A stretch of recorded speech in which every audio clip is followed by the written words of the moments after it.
मैं आज उनसे कहना चाहता हूं, बड़ी मूंछों पर ताव दिए घूमते हैं कुछ लोग अपने नाम के पीछे, रावण और कंस लिखे हुए घूमते हैं और कहते हैं दलितों का पक्ष लेते हैं। ये हिजड़े कहां जाते हैं, नपुंसक कहां है? जब वहां एससी वर्ग पूरा का पूरा जलाकर राख कर दिया जा रहा है, उस मैतेई वर्ग के घर जला दिए जा रहे हैं, उसके परिवार बर्बाद कर दिए जा रहे हैं, उनके मठों मंदिरों और उनके देवी देवताओं तक में आग लगाई जा रही है, तब ये मूंछों पर ताव देने वाले हिजड़े जड़ सुरक्षा मांगने के लिए दिल्ली में धरना दे रहे हैं कि जड़ सुरक्षा के लिए, उन बेटियों के लिए जड़ सुरक्षा मांगो ना, उन लोगों के लिए जड़ सुरक्षा मांगो ना जो मणिपुर में जलाए जा रहे हैं।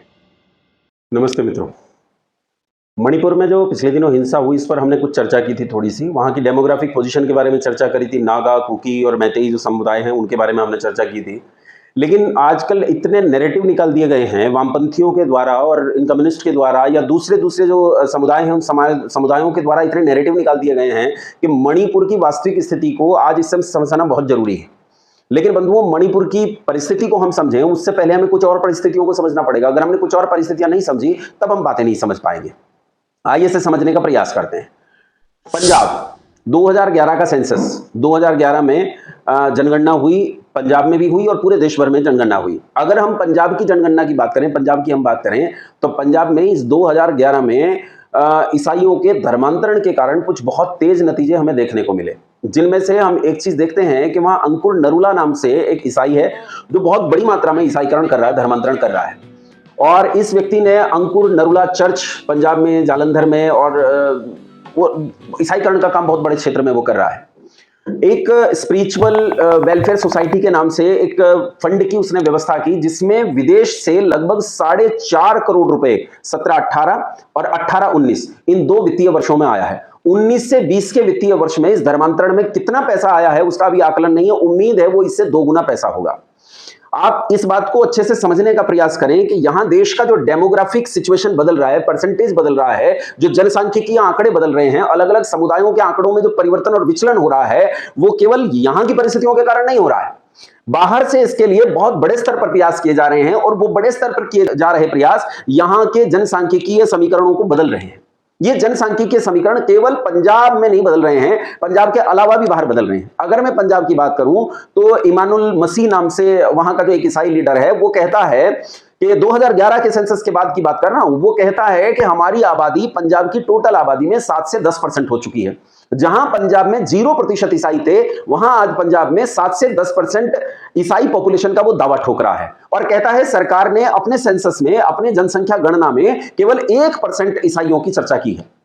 ये झूठी जनगणना है। हमारी जो जनगणना है उसमें हम 7 से 10% हैं, यानी केवल 2.5 से 3 करोड़ की आबादी वाले पंजाब में आज उनकी आबादी 7 से 10% हो गई है। और इस आधार पर ये इमानुल मसीह नाम का व्यक्ति जो है वहां जो अपनी विधानसभा है, उस विधानसभा में अपने एमएलएज का परसेंटेज मांग रहा है कि हमें इतना परसेंटेज चाहिए ताकि हमारे विधायक वहां जीत कर जाएं और ईसाई समुदाय की समस्याओं का प्रतिनिधित्व करें, उन्हें वहां उठाएं।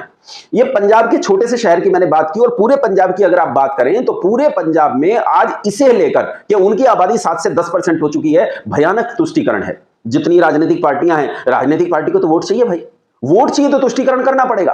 वो अपीजमेंट में कोई पार्टी किसी से पीछे नहीं है। पार्टियों में होड़ लगी है अपीजमेंट के लिए, तुष्टीकरण के लिए होड़ लगी है कि किसी तरह ईसाइयों को प्रसन्न कर दिया जाए। अब प्रसन्न करने के लिए किसी भी हद तक वो जाएंगे, वो चर्च खुलवाएंगे, वो वहां उनके स्कूल खुलवाएंगे। इसी अंकुर नरूला नाम के व्यक्ति ने वहां द क्राइस्ट बाइबल कॉलेज के नाम से कॉलेज स्थापित किया है, खरीद लिया किसी कॉलेज को और वहां द क्राइस्ट बाइबल कॉलेज के नाम से कॉलेज स्थापित किया है। अब देखिएगा कुछ दिनों में वहां गली गली, मोहल्ले मोहल्ले चर्च और इन छोटे ईसाई स्कूलों की बाढ़ आएगी। और फिर हमारे जो समुदाय हैं, सिख समुदाय और हिंदू समुदाय, उनका भयंकर तेजी से धर्मांतरण हो रहा है।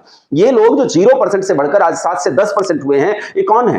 क्या ये ईसाई हैं? ना, ये या तो हिंदू थे या तो सिख थे और आज बदलकर ईसाई हो गए हैं। ये कमोबेश पूरे पंजाब की परिस्थिति बदलने जा रही है। आइए एक और परिस्थिति का आकलन करते हैं, बंगाल की परिस्थिति। बंगाल को यदि आप देखें, बंगाल की स्थिति मुश्किल सिचुएशन, उसकी भौगोलिक परिस्थिति है। बंगाल बिल्कुल किनारे का प्रदेश है और किनारे का प्रदेश होने से उसकी सीमाएं कुछ बाहर के देशों की सीमाओं को छूती हैं, बांग्लादेश की सीमा को छूती हैं। बांग्लादेश वो इलाका जो भारत से काटकर पाकिस्तान के रूप में अलग कर दिया गया था, वो बंगाल से जुड़ा हुआ है। बंगाल से जुड़े हुए उस इलाके की अगर मैं बात करूं, कुछ आंकड़े मैंने जुटाए हैं, आपके सामने आंकड़े मैं प्रस्तुत करता हूं। 42 इलाके हैं सीमा से लगे हुए। बंगाल में सीमा से लगे हुए 42 इलाके हैं, या आप कह सकते हैं कुछ उपजिले हैं। इन उपजिलों में मुसलमानों की आबादी 90% हो चुकी है। 90% क्या है मैं बता देता हूं। इन 42 में से 7 इलाके ऐसे हैं जिनमें मुसलमानों की आबादी, 3 जिले ऐसे हैं जिनमें मुसलमानों की आबादी 90% है, जिनमें 7 इलाके ऐसे हैं जिनमें से 80 से 90% है, 11 इलाके ऐसे हैं जिनमें 70 से 80% है, 8 इलाके 42 में से ऐसे हैं जिनमें आबादी मुसलमानों की 60 से 70% है, और 42 में से 13 ऐसे हैं जिनमें आबादी 50 से 60% हो चुकी है। ये हालत सीमावर्ती इलाकों में है। लेकिन अगर इसके भीतर की बात मैं करूं तो मुर्शिदाबाद है, मालदा है और बीरभूम है, और इसके अलावा ऐसे 4-5 जिले हैं जहां मुसलमानों की आबादी का प्रतिशत बहुत तेजी से बदला है। इन आंकड़ों की अगर मैं आपके सामने बात करूं तो ये आंकड़े 24 परगना, मुर्शिदाबाद, बीरभूमि और मालदा, ये बांग्लादेशी और रोहिंग्या मुसलमानों से भर गए हैं जिन्होंने पूरी तरह वहां का डेमोग्राफिक पोजीशन को बदल दिया है। और हिंदुओं की आबादी की स्थिति यह है कि 2011 के सेंसस में हिंदुओं की जो वृद्धि दर है वो 1.94% गिरी है, और मुसलमानों की वृद्धि दर 1.77% बढ़ी है। और जिसका परिणाम यह है कि आज बंगाल मुसलमानों से भर गया है। वहां हिंदू अपने जुलूस नहीं कर पाते, अपनी रामनवमी की यात्राएं नहीं कर पाते, अपने देवी के उत्सव नहीं कर पाते, नवरात्र नहीं मना पाते, दिन दहाड़े खुलेआम धारदार हथियारों से काट दिया जाता है। पूरे बंगाल में धर्मांतरण का तांडव हो रहा है। केवल मुसलमान की स्थिति मैंने आपको बताई, इसके अलावा यदि आप ईसाइयों की स्थिति देखें तो ईसाइयों की स्थिति भी सब जगह इसी तरह से बढ़ रही है, कोई जगह ऐसी नहीं है। 60 वर्ष तक जिस बंगाल में वामपंथ का शासन रहा, जो वामपंथी आज सड़कों पर नंगे होकर नाच रहे हैं कि देश में रोजगार नहीं और टमाटर महंगा हो गया है, जिन वामपंथियों को यह लगता है कि आज देश में इंफ्रास्ट्रक्चर के नाम पर सरकारें लूट रही हैं, उन वामपंथियों का 60 साल वर्चस्व रहा है बंगाल में। और वहां हाथगाड़ी की रिक्शाएं चलती थी। रिक्शा होती है ना, एक तो पैर से चलाते हैं रिक्शा, एक हाथ से पकड़ के आदमी आदमी को खींचता है, वो रिक्शाएं अब तक चलती हैं। आप कलकत्ता में ऐसे इलाके हैं जहां जाकर आप देखेंगे तो आपको यह लगेगा आप अपने समय से कम 200 साल पीछे चले गए हैं। ये वामपंथियों की सरकार का वो बता रहा हूं। अगर पूरे देश में वामपंथियों का शासन आता है तो उसके बाद क्या परिस्थिति बनेगी, इसका आकलन आप इस बंगाल की परिस्थिति से सहज कर सकते हैं। अंग्रेजों के समय से ही बंगाल ईसाईकरण का केंद्र रहा है और वो केंद्र आज भी है, वहां लगातार बढ़ रहा है। हालांकि बंगाल में इस समय जितना सफल मुसलमान है इतना सफल ईसाई नहीं है। इससे कोई फर्क नहीं पड़ता है कि वहां मुसलमानों की आबादी और ईसाइयों की आबादी कितनी खुशहाल है और वो कैसे रहती है। सब खुशहाल रहे, हम तो यही चाहते हैं। लेकिन दूसरों की हत्याएं करके कोई खुशहाल रहे, इस खुशहाली को खुशहाली नहीं कहा जा सकता। मेघालय, नागालैंड और मिजोरम, इन 3 प्रदेशों में पूर्वोत्तर के जो राज्य हैं, इनमें हिंदुओं की आबादी घटकर आज अल्पसंख्यक के स्तर तक पहुंच गई है। क्या यह स्थिति बंगाल में नहीं होने जा रही है? बंगाल में जहां अभी पिछले इलेक्शन के बाद जो भयानक नरसंहार पहले हफ्ते में देखा गया, वो नरसंहार केवल बंगाल में नहीं है बंधुओं, इस देश के अलग अलग राज्यों में भी है। अभी पिछले दिनों मैंने एक पोस्ट डाल दी थी, कोई ऐसे हादसे की पोस्ट मैंने डाल दी कि एक ऐसा कोई थोड़ी सी पोस्ट मैंने डाल दी कि भाई एक गांव था, उस गांव का एक मुखिया था, मुसलमान था, एक चौधरी साहब थे, उन चौधरी साहब का पिता मर गया, कब्र में दफना दिया गया और जबरन कब्र में दफना दिया गया मुसलमानों के द्वारा। तो उस बेचारे ने कोई युक्ति लगाकर अपने पिता को दाह संस्कार करने का, आप आश्चर्य करेंगे उस पर कमेंट्स में बाढ़ है मुसलमानों की। और वो मतलब वहां ये स्थिति है कि हो सकता है वो मुझे ही जान से मारने की चुनौती देने की स्थिति में है। ये हालत पूरे देश की हो गई है और बंगाल की मैंने आपको बताई है। मुर्शिदाबाद में मुसलमानों की आबादी जहां 47 लाख है, वहां हिंदुओं की आबादी केवल 23 लाख है। मालदा में मुसलमानों की आबादी 20 लाख है और हिंदुओं की आबादी 19 लाख है। दिनाजपुर में बंगाल में 15 लाख आबादी मुसलमानों की है और 14 लाख आबादी जो है वो हिंदुओं की है। यह स्थिति पूरे बंगाल की है। पश्चिमी बंगाल में 9.5 करोड़ की आबादी में मुसलमानों की आबादी 2.5 करोड़ हो चुकी है। जो मुसलमान आजादी के समय, जिस समय देश आजाद हुआ, उस समय बंगाल में केवल 50 लाख की संख्या में थे, वो आज बढ़कर 3 करोड़ के आसपास पहुंच गए हैं। और 3 करोड़ ने क्या तांडव कर रखा है ये आप देख ही रहे हैं। अगर इनकी आबादी वहां हिंदुओं के बराबर में आ जाती है तब क्या होगा। मुसलमान सोशल मीडिया पर और दूसरी जगह भी ये कहता है कि हिंदू खतरे में, हिंदू खतरे में, बहुसंख्यक हिंदू कैसे खतरे में। भैया उदार प्राणी खतरे में रहा ही करता है। जो क्रूर होता है, हिंसक होता है, हत्यारा होता है, वो कभी खतरे में नहीं होता। केरल में पहले, ये मैंने बंगाल की और पंजाब की स्थिति बताई, आओ एक बार केरल को देख लेते हैं। केरल की स्थिति यह है कि केरल में दबे पांव सबसे पहले ईसाईकरण ने अपने पैर पसारने शुरू किए, बाद में मुस्लिमकरण ने भी वहां पैर पसारे। वामपंथ की प्रवृत्ति यह है कि जो उस देश की मूल संस्कृति होती है वो उसके खिलाफ काम करता है। इसलिए वामपंथी ईसाइयों और मुसलमानों के साथ मिलकर वहां हिंदुओं की हत्या करते हैं।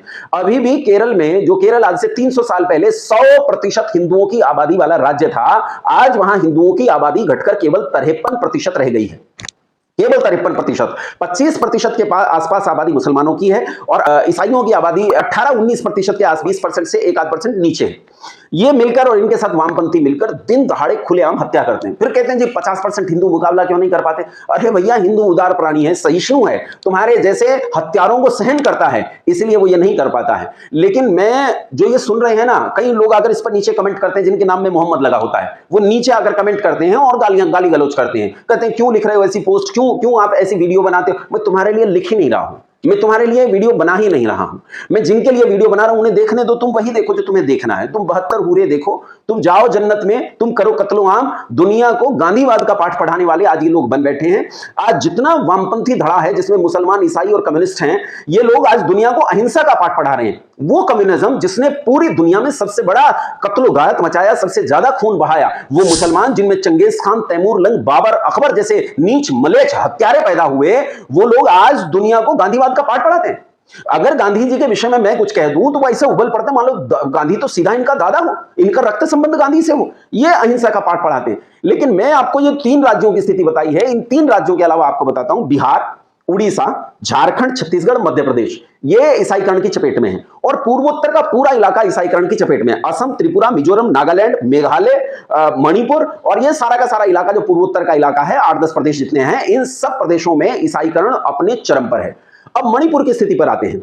आज से लगभग 200-250 साल पहले अंग्रेज म्यांमार से कुकी नाम के एक संप्रदाय को उठाकर लाए थे, नागा नाम के संप्रदाय का मुकाबला करने के लिए। नागाओं की हत्या के लिए कुकी को उठाकर लाया गया। तो कुकी इस देश का नहीं है, कुकी इस देश का है ही नहीं।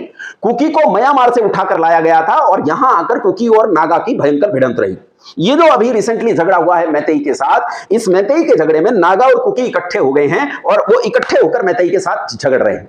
मैतेई जो वहां का एससी वर्ग है, मैं आज उनसे कहना चाहता हूं, बड़ी मूंछों पर ताव दिए घूमते हैं कुछ लोग, अपने नाम के पीछे रावण और कंस लिखे हुए घूमते हैं और कहते हैं दलितों का पक्ष लेते हैं। ये हिजड़े कहां जाते हैं, नपुंसक कहां हैं, जब वहां एससी वर्ग पूरा का पूरा जलाकर राख कर दिया जा रहा है। उस मैतेई वर्ग के घर जला दिए जा रहे हैं, उसके परिवार बर्बाद कर दिए जा रहे हैं, उनके मठों, मंदिरों और उनके देवी देवताओं तक में आग लगाई जा रही है। तब ये मूंछों पर ताव देने वाले हिजड़े जड़ सुरक्षा मांगने के लिए दिल्ली में धरना दे रहे हैं। खुद की जड़ सुरक्षा के लिए, उन बेटियों के लिए जड़ सुरक्षा मांगो ना, उन लोगों के लिए जड़ सुरक्षा मांगो ना जो मणिपुर में जलाए जा रहे हैं। क्या तुम्हें तनिक भी चिंता है उन एससी परिवारों की, उन हिंदुओं की जो मणिपुर में जलाकर राख कर दिए जा रहे हैं कुकी और नागा के द्वारा? अन्याय के लिए जो मैतेई समुदाय के कुछ लोगों ने और उनमें सम्मिलित हुए कुछ बदमाशों ने जिन कन्याओं के साथ बदसलूकी की है, उनकी मैं निंदा भी करता हूं, भर्त्सना भी करता हूं। उनके विरुद्ध कोई काम करना चाहिए तो मुझे जरूर जोड़ो, मैं उसमें साथ आऊंगा। लेकिन क्या वही मैतेई समुदाय की कन्याओं के साथ नहीं हुआ है?